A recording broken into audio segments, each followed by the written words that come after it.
Por 22 anos, meus pais me chamaram de fardo, enquanto minha irmã era a favorita. Na reunião, papai brindou. Só temos uma filha de que nos orgulhamos. Minha irmã riu. Meu pai ainda estava com o copo erguido quando me levantei. As cordão de luzes no quintal do tio Rob faziam tudo parecer uma festa. Mesas dobráveis, 60 parentes em roupas de verão, a tela para o slideshow de fotos da família durante o jantar, as rosas do jardim da minha avó na cerca, o bolo de andares que minha tia Karen trouxe após 4 horas de viagem. A voz do meu pai ecoou pelo quintal, como acontece quando quem fala confia em seu público. Temos 2 filhas biológicas, mas só nos orgulhamos de uma. Chloe, nossa menina de ouro, disse ele, erguendo o copo para ela. Chloe levou a mão à boca, encenando o gesto de quem fica envergonhada com elogios que já esperava e para os quais já estava preparada. Ela usava um macacão branco. Ela chegou 20 minutos depois de mim no carro financiado pelos meus pais e foi aplaudida ao descer. Foi um aplauso espontâneo, típico de quando uma sala reconhece sua protagonista. Cheguei usando um vestido azul marinho da liquidação da Target. Sentei ao lado da minha avó, que apertou minha mão e disse: "Estou tão feliz que você veio, querida." O copo do meu pai estava erguido. 60 parentes olhavam para Chloe e não para mim, e algo em mim ficou muito silencioso. Não era mágoa. Vivi 22 anos com esse silêncio e sabia como era. Mas esse era diferente, mais limpo. Levantei, fui à mesa do projetor e conectei meu celular. "Isso é interessante, pai", eu disse. "Já que estamos sendo honestos esta noite, eu também trouxe algo." Apertei o play.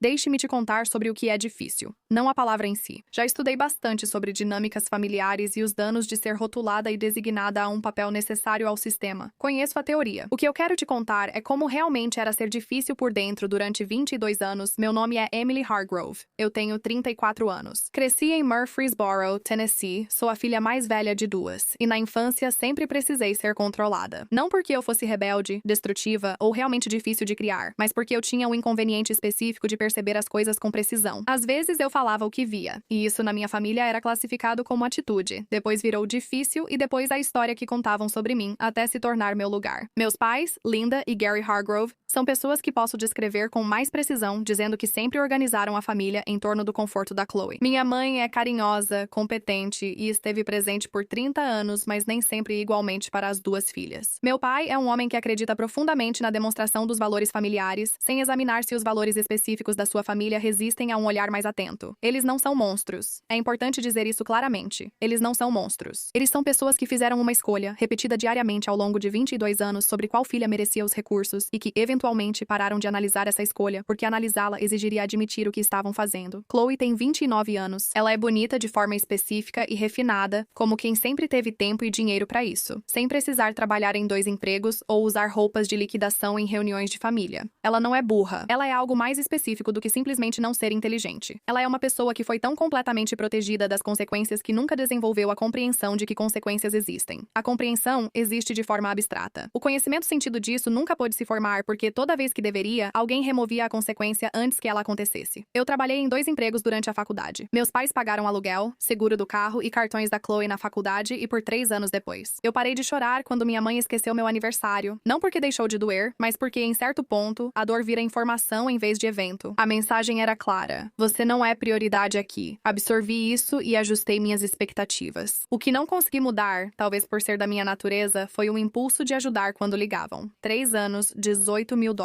Transferidos em valores que variavam de $400 para o que eles descreveram como um corte emergencial de utilidade, até $6.200 para o que eles descreveram como uma conta médica. Cada vez com uma história específica, uma urgência específica, uma linguagem específica calibrada, que agora entendo, para provocar em mim a resposta particular para a qual fui treinada a dar. Preciso provar que não sou o peso que dizem, mostrar que sou responsável e mudar como me veem, mas continuaram me vendo igual. O dinheiro foi para outro lugar. Descobri isso 2 meses antes da reunião, parada na porta dos fundos dos meus pais, na quietude de quem veio devolver as chaves e ouviu a voz da irmã pela tela da porta, decidindo algo que não entendia. Passei lá numa quinta à tarde. Nada em comum, tinha uma chave e estava pelo bairro. Minha mãe perguntou se eu ainda tinha o jogo de chaves reserva usado para regar as plantas no mês anterior. Entrei pelos fundos, já que o portão estava aberto, e ouvi Chloe antes de me anunciar. A voz dela tinha o tom de quem resolve problemas. Focada, determinada e eficiente, típica de quem domina logística quando é vantajoso. Pare de pedir dinheiro direto para a Emily, ela está desconfiando.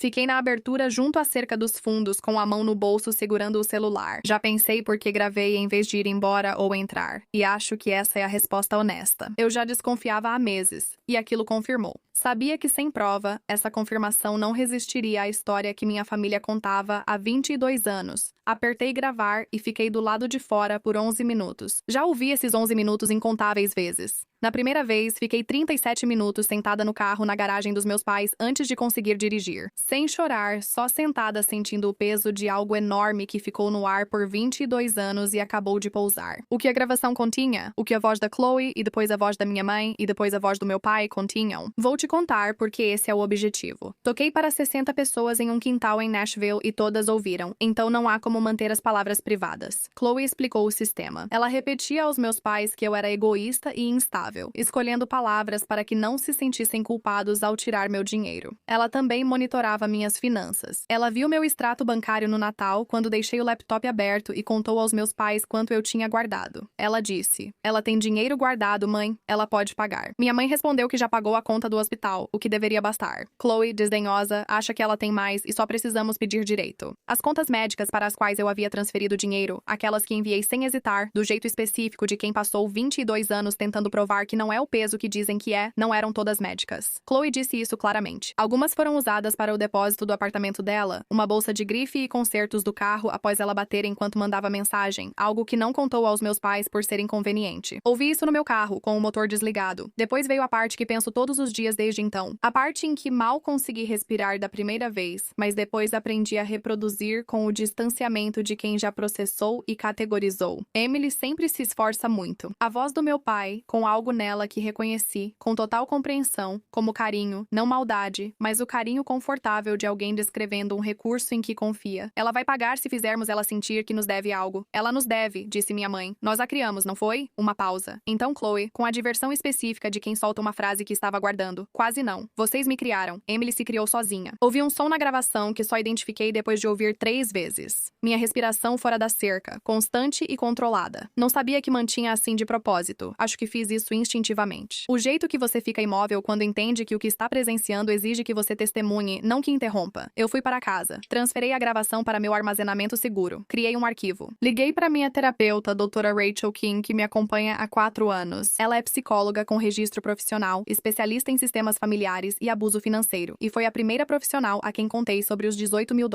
Não porque eu não tivesse reconhecido a dinâmica, mas porque eu estava me contando uma história sobre a dinâmica que era mais confortável do que a verdadeira. A história confortável era que minha família tirava de mim por dificuldades e eu podia ajudar, mas a verdadeira estava na gravação, que mostrei a ela na sessão da semana em que encontrei a gravação. Ela ouviu os 11 minutos e ficou em silêncio. "Como você está se sentindo?" perguntou. "Lúcida", respondi. "É isso. Me sinto lúcida. O que você quer fazer com isso?" "Penso nisso há 5 dias, desde aquela tarde na garagem. Preciso de documentação", disse. "Transferências, mensagens, tudo que pediram e enviei, todas as desculpas. Mas por que documentação?" Olhei para a janela dela e o ficus que cresce além do vaso há 2 anos desde que o conheço. "Sem isso", disse, "seria só minha palavra contra a deles. Eles passaram 22 anos me chamando de difícil, instável, peso. Eu parei.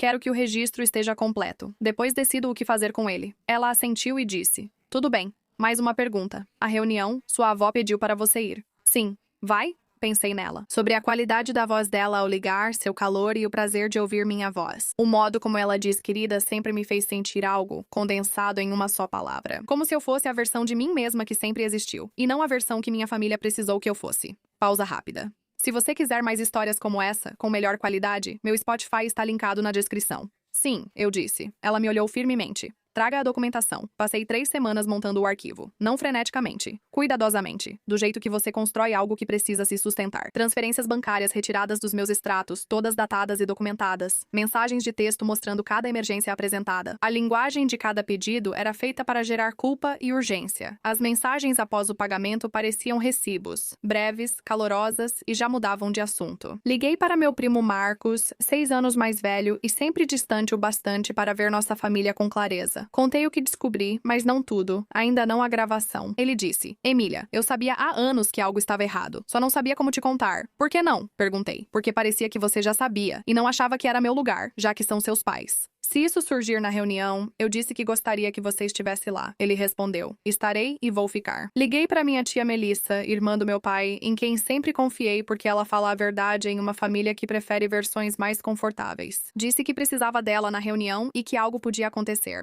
Tem a ver com dinheiro? Perguntou. Fiquei em silêncio. Já vi esse padrão há anos, comentou. Não sabia dos detalhes, mas conheço seus pais, Emily, e sei como te vem. Vai ter documentação, eu disse. Então estarei lá, ela respondeu. Vou levar lenços porque sei que vou chorar. O arquivo estava completo antes da reunião de sexta-feira. Cada transferência, cada mensagem. A gravação, salva em 3 locais e 2 dispositivos diferentes. Preparei uma linha do tempo impressa em 3 páginas para ser precisa, pois sempre fui diferente da versão que criaram de mim. Coloquei o vestido azul marinho da Target na mala e dirigi até Nashville. O quintal do tio Rob era o ideal para reuniões de família. Luzes de cordão branco quente, penduradas entre a cerca e os beirais, davam um tom dourado ao ambiente. 60 parentes distribuídos em torno de mesas dobráveis cobertas com aquela combinação específica de comidas compradas prontas e feitas em casa que só encontros de família têm. As rosas da minha avó ao longo da cerca dos fundos. A tela de projeção que eles montaram para a apresentação de fotos. Cheguei às 16h30, sentei ao lado da minha avó. Jantei e conversei com primos que não via há 2 anos e vi Chloe receber a atenção de uma sala sempre centrada nela. Como fazem as salas quando alguém sempre ocupa o centro delas?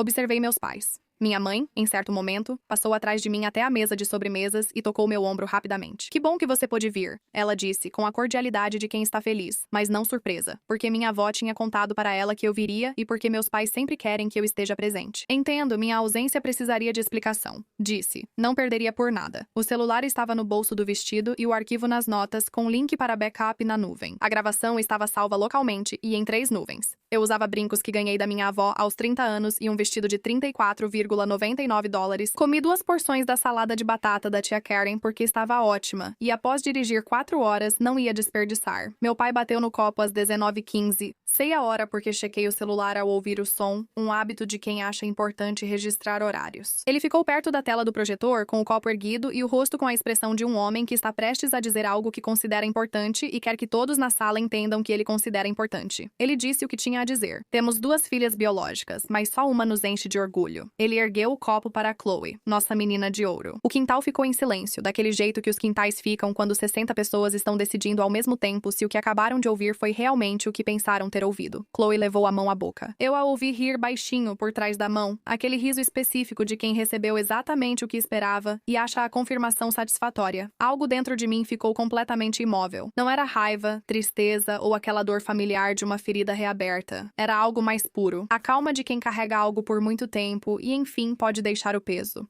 Levantei-me. 60 cabeças se voltaram. Fui até a mesa do projetor, desconectei o cabo do slideshow e liguei meu celular.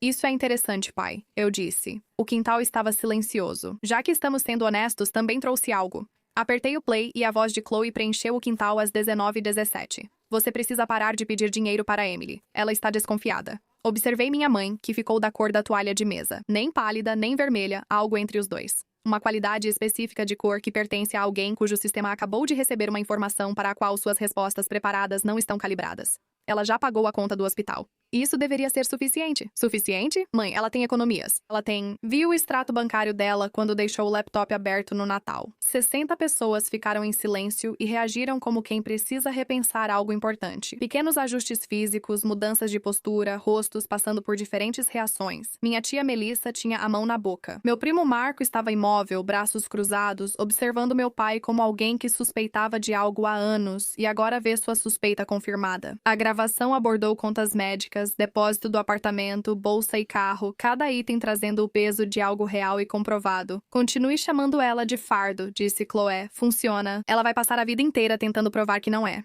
Esse foi o meu minuto 7. Foi quando Chloe saiu correndo. A cadeira dela arrastou nas pedras do pátio do tio Rob com um som que interrompeu a gravação, e ela se levantou com o rosto pálido sob a maquiagem. A palidez de quem teve sua performance retirada sem aviso, estando em uma sala sem a versão de si mesma preparada. Desliga isso, ela disse. Sua voz perdeu o tom. A voz não era confiante como na gravação. Era menor. Não desliguei. Ela foi em direção à entrada da garagem. Tio Rob ficou perto do portão com um copo de limonada que parou de beber após uns 3 minutos e entrou no espaço sem alarde, apenas o necessário. Sem bloqueá-la, apenas parado na porta. Meu pai foi até o projetor. Mark ficou entre ele e a mesa, sem ser agressivo. Do jeito que você entra em um espaço quando decide que ele precisa ser ocupado. Deixa rodar, disse minha avó. A voz dela era calma, tinha uma qualidade estrutural, o tipo de silêncio que faz uma sala se reorganizar, pois quem o produz com conquistou essa autoridade ao longo do tempo. Meu pai parou. A gravação tocou o trecho final. Minha mãe questionou se deveria me convidar para a reunião. Meu pai disse: precisamos dela lá. As pessoas vão achar que somos cruéis se ela não vier. Chloe sugeriu que me humilhassem um pouco. Ela vai embora cedo e eu ainda vou ter meu momento. Desconectei meu celular. O quintal estava muito silencioso. Para quem pergunta, enviei $18.000 aos meus pais em 3 anos. Tenho cópias de todas as transferências, mensagens e desculpas. Meu pai finalmente falou. Aquela voz que ele usa ao assumir a autoridade. Você não podia gravar uma conversa privada. O tio Rob respondeu antes de mim. Ele tem um jeito próprio de falar. Devagar, deliberado, do jeito de um homem que raramente fala em público e que, quando fala, causa o efeito de alguém que pensou cuidadosamente no que vai dizer. E você, disse o tio Rob ao meu pai, não podia usar sua filha como caixa eletrônico e ainda chamá-la de fardo diante da família. Meu pai tentou responder, mas ficou calado. O quintal silenciou. No silêncio, as luzes de corda seguiam quentes e douradas, alheias à contabilidade que ocorria abaixo. Minha avó se levantou. Ela tem 81 anos e ficou de pé como pessoas decididas, sem pressa ao drama, apenas ereta. Cruzou o quintal até mim, pegou minha mão e não disse nada. Não era necessário. Ela apenas ficou ao meu lado, na frente de 60 parentes, com minha mão na dela, e o peso específico disso, o simples fato físico de uma pessoa escolher ficar ao lado de outra pessoa em uma sala onde todos estão olhando para as duas, foi a única coisa que aconteceu nos próximos 30 segundos, e foi o suficiente. Quero contar o que aconteceu depois, pois é aí que a verdadeira história ocorre e isso importa. Meu pai, após 37 minutos de um silêncio incomum em reuniões de família, tentou falar. Disse que tinha sido tirado de contexto e que gravações podem ser editadas. Ele disse que eu sempre fazia tudo girar em torno de mim. Marcus falou: Gary, pare. Meu pai parou. Não sei se ele parou pelo que o Marcus disse ou porque 60 pessoas olhando com total compreensão é algo de que uma performance não se recupera, mas ele parou. Chloe já não estava no quintal. Ela partiu no carro financiado pelos meus pais, o que não era minha intenção dizer como metáfora, mas é impossível não notar. Ela me mandou uma mensagem às 21h23, você destruiu nossa família. Eu li a mensagem. Adicionei ao arquivo com um registro de horário. Depois, guardei meu celular. Tia Melissa me achou na mesa de sobremesas 20 minutos após a gravação. Ela pegou um pedaço de bolo e ficou comigo. Comemos em silêncio. Sinto muito, disse ela. Pelo quê? Perguntei. Por não ter falado antes, respondeu olhando para o bolo. Percebi que algo estava errado pelo modo como falavam de você na sua ausência. Eu deveria ter falado algo. Agora você está falando, eu disse. Ela me olhou. Chorara em algum momento, ainda havia sinais. Você chegou com o vestido de liquidação, sentou ao lado da sua avó e manteve a gravação no bolso. Tinha, respondi. Há quanto tempo você sabe sobre o dinheiro? Meses. Que me chamaram de peso? Faz tempo. Só faltava a documentação. Ela ficou em silêncio. E agora? Ela perguntou. Comi um pedaço de bolo. O bolo da tia Karen valeu as 4 horas de viagem. Eu disse que ia terminar o bolo, depois me despedir da vovó e dirigir para casa. E seus pais? Pensei em 22 anos ouvindo a palavra difícil, em como ela funcionava, não como uma descrição, mas como uma ferramenta de controle, uma forma de desacreditar antecipadamente qualquer coisa que eu pudesse dizer sobre qualquer coisa que eu pudesse perceber. Pensei em $18.000. A gravação está salva em 3 nuvens, com data e hora. Eles sabem onde estou, eu disse. 3 meses depois, estou em meu apartamento em Chattanooga. É uma manhã de sábado em setembro, e a luz tem aquela qualidade específica da luz de setembro, mais fria e mais honesta do que a de agosto. E eu estou tomando um café que eu mesma fiz, numa cozinha que é minha. Não falei com meus pais desde a reunião, não tomei decisão formal, mas não há o que acrescentar além do que já está na documentação. Aprendi, em 4 anos de terapia e numa noite em Nashville, que explicar para quem não quer entender só consome tempo. Chloe ligou 2 vezes e deixei cair na caixa postal. As mensagens de voz chamaram meu comportamento na reunião de desequilibrado e calculado. Concordo. Embora Chloe use esses termos de forma pejorativa, considero-os adequados para a situação. Minha avó liga aos domingos à noite.